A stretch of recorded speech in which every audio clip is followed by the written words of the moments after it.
Assalamualaikum warahmatullahi wabarakatuh. Kembali lagi bersama saya di sini. Bang, kenapa sih lu bikin konten timnas terus, Ya, kali ini gue mau lebih mendetailkan. Kenapa sih gue tuh pengen ngomong timnas sekarang itu? Karena timnas sekarang itu jago, bro. Dan gini, timnas kita itu masih banyak ada yang selalu komen, itu bukan pemain kita, itu pemain asing. Itu pemain asing nih. Gue kasih gambaran ya, bentar banget. Ini. Bentar, gue bikinin dulu ya. Contoh nih. Terus bentar. Sabar guys. Ya. Sabar.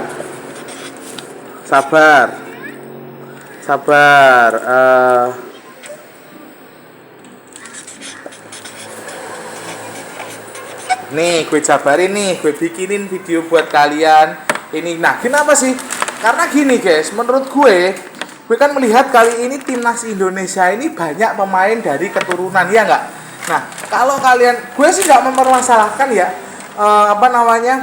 mau pemain diaspora atau pemain lokal, terserah. Cuma gini, yang kita heran itu adalah kenapa kok di saat timnas kita itu gacor-gacornya masih ada yang bilang keturunan. What?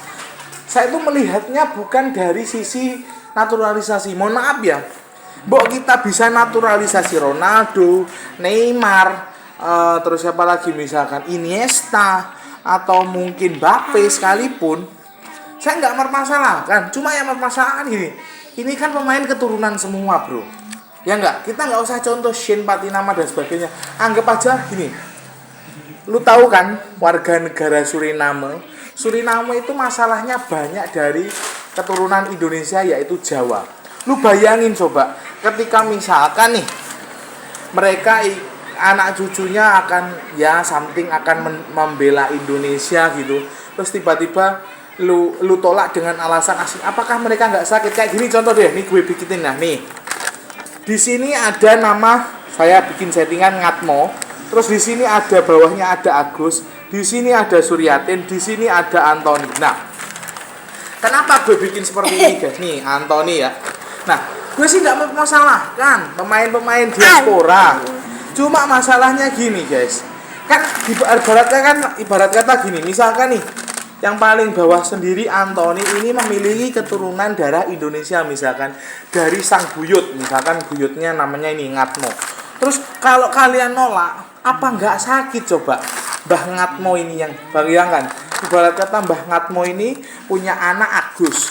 Nah, suatu ketika ya Kak, Agus ini waktu itu dijanjikan oleh para warga negara Belanda untuk pergi ke Suriname, bekerja di sana dan menjadi seorang miliarder atau pengusaha brand, ya kan? Ternyata sampai di sana mereka nggak bisa pulang. Akhirnya kan lihat Mbah Ngatmo ini, coba bayangin, ya Allah, anakku kemana ya Agus?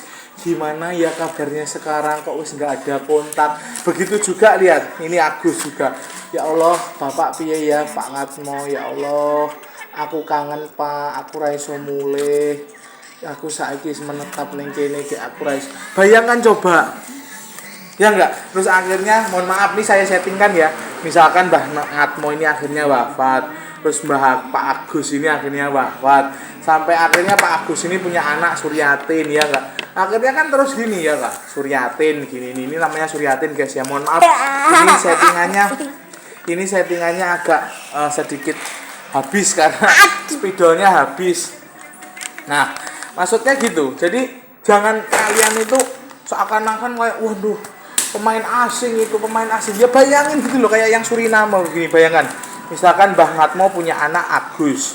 Terus waktu itu ceritanya anggap aja Agus ini ditawari oleh pemerintah Hindia Belanda kolonial zaman segitu, dan dibawalah ke Suriname. Dan ternyata setelah sampai Suriname, beliau nggak bisa pulang lagi ke Indonesia dan akhirnya menetap dan menjadi warga Suriname. Bayangkan coba. Nah, bagaimana ini nasibnya Mbah Ngatmo? Dia akhirnya bahasanya ya tua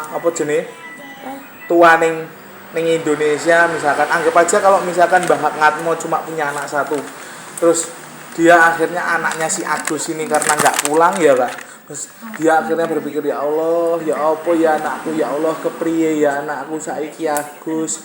Le mbok yo mulia le, bapak orang jaluk. Apa nggak sakit gitu loh. Terus ketika misalkan ini generasinya ya, Agus punya anak lagi Suryatin punya anak lagi misalkan namanya Anthony. Terus bayangkan coba, Anthony ini misalkan mau datang ke Indonesia, bela Indonesia karena apa? Karena mbah buyutnya Ngatmo ini orang Indonesia. Terus kalian orang-orang yang ada di sana, orang-orang yang memiliki kepentingan duduk di sana, kalian tolak si Anthony ini coba. Bayangkan, apa nggak sakit? Mulai dari Ngatmo mbah buyutnya, terus kakeknya Pak Agus ini apa nggak sakit? Terus apalagi Suryatin ini, ya Allah, anakku Anthony kok bisa ditolak-tolak? Ya gitu loh guys. Jadi maksud gue gini.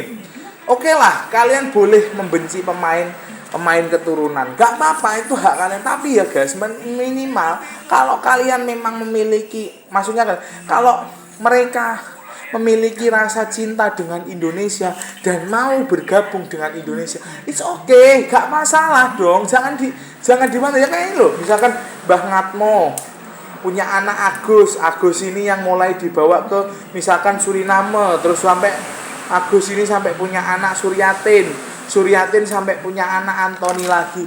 Bayangkan, misalkan Anthony ini mau dukung Indonesia, terus tiba-tiba para petinggi negaranya menolak dengan alasan asing. Apa nggak sakit ini perasaannya Mbah Ngatmo ini? Dia merelakan anaknya Agus yang dibawa oleh pemerintah Hindia Belanda pada saat itu ke Suriname, ya nggak? Terus sampai akhirnya melahirkan lagi generasi yaitu Suryatin. Bayangkan, terus akhirnya sampai Suryatin ini memiliki anak lagi yaitu Anthony dan pengen bela timnas Indonesia. Terus kalian bully, ya itu asing. What? Pikiran kalian kemana? Ayo mulai lagi deh. Ayo kita harus dukung Indonesia untuk Indonesia lebih maju di dalam dunia sepak bola. Buat kalian yang masih benci, yuk mulai diturunkan egois kalian buat negara Indonesia. Kalau kalian cinta Indonesia dan ini adalah salah satunya cara mendukung, kalian harus dukung. Oke, gitu aja guys. Kurang lebihnya mohon maaf. Assalamualaikum warahmatullahi wabarakatuh.